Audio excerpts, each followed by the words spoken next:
Imagine buying a car that you can technically afford. Your income is high enough. The bank approves the loan. The monthly payment doesn't look completely crazy. So you think, I can handle this.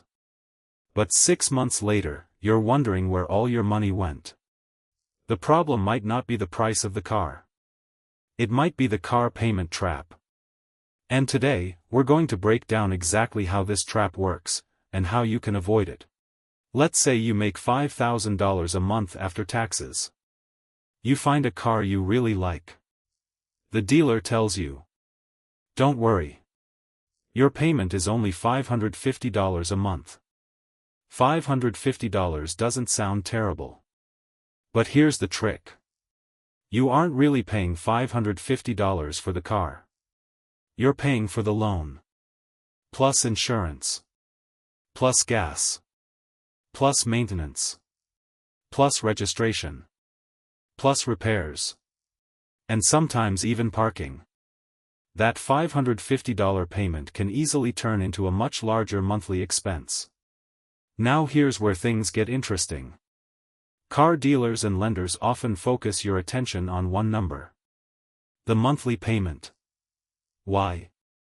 Because a monthly payment can make an expensive purchase feel affordable. A $40,000 car sounds expensive. But saying, it's only $650 a month, feels completely different. Your brain starts thinking about the monthly number instead of the total cost. And that's where people can get into trouble. Imagine you finance a $40,000 vehicle. Instead of putting a large amount down, you choose a long loan term to keep the payment lower. Maybe the payment looks manageable. But now you're paying interest for years. And if the loan lasts longer, you may spend much more money overall than the original price of the vehicle.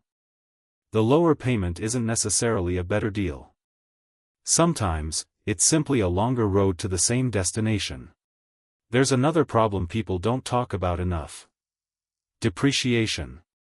The moment you drive a new car away from the dealership, its market value can begin to fall. But your loan balance doesn't mag. And this is where the trap can become a cycle. You buy a car. You finance it. The car loses value. You still owe money. Then you want a newer car. The dealer offers to roll your remaining loan balance into the next loan. Now you're financing the new car. And part of the old car. The monthly payment goes up. So you choose an even longer loan. And the cycle starts again. But here's the part most people forget. A car doesn't just take money when you buy it. It takes money every single month. Let's imagine your payment is $600. Your insurance is $180. Gas costs $200. Maintenance and other vehicle expenses average another $100. Suddenly, that $600 car is costing you around $1,080 every month. That's more than $12,000 a year. And that's before unexpected repairs or other expenses.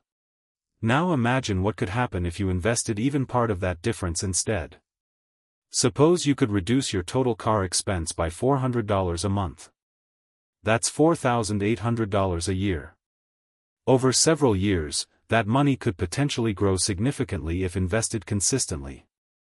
The exact result depends on investment returns, fees, taxes, and time. But the bigger lesson is simple. Money spent on a car cannot simultaneously be working toward your other financial goals. So how do you avoid the car payment trap? Start by ignoring the monthly payment. Instead, ask 3 questions. Number 1.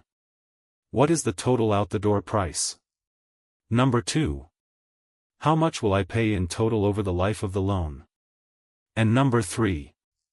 What will this car really cost me every month after insurance, fuel, maintenance, and other expenses? These questions completely change the conversation. Next, don't let a dealer decide your budget. Set your budget before you visit the dealership. And more importantly, calculate it based on your entire financial situation. You still need money for housing, food, emergency savings, investing, education, travel, and unexpected expenses. A car show. Another powerful strategy is keeping your previous car for longer, if it's reliable and makes financial sense. Think about it. If your current car is already paid off, replacing it with another financed vehicle creates a brand new monthly obligation. Keeping a reliable paid-off car can free up hundreds of dollars every month. That money could go toward an emergency fund, investments, debt repayment, or another important goal. And if you do need a car loan, shop around. Don't automatically accept the first financing offer. Compare lenders. Look at the interest rate. Look at the loan term. Look at the total amount you'll repay. And read the agreement carefully. A small difference in the interest rate can matter significantly over a large loan. The goal isn't simply to get approved. The goal is to understand exactly what you're agreeing to. Here's a simple rule you can remember. Don't ask, "Can I afford the payment?" Ask, "Can I comfortably afford the entire cost of owning this car while still making progress toward my financial goals?" Those are two completely different questions. And the second question is the one that can protect your future. Your car should help you get where you're going. It shouldn't prevent you from getting where you want to be financially. You don't need the most expensive car you qualify for. You need a car that fits your life, your income, and your long-term goals. Because financial freedom isn't about looking rich today. It's about having more choices tomorrow. So before you sign your next car loan, pause. Calculate the total cost. Check the interest. Consider depreciation. Add insurance, fuel, maintenance, and other expenses.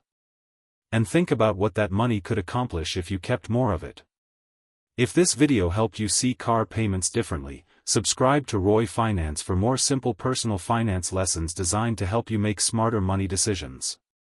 And remember,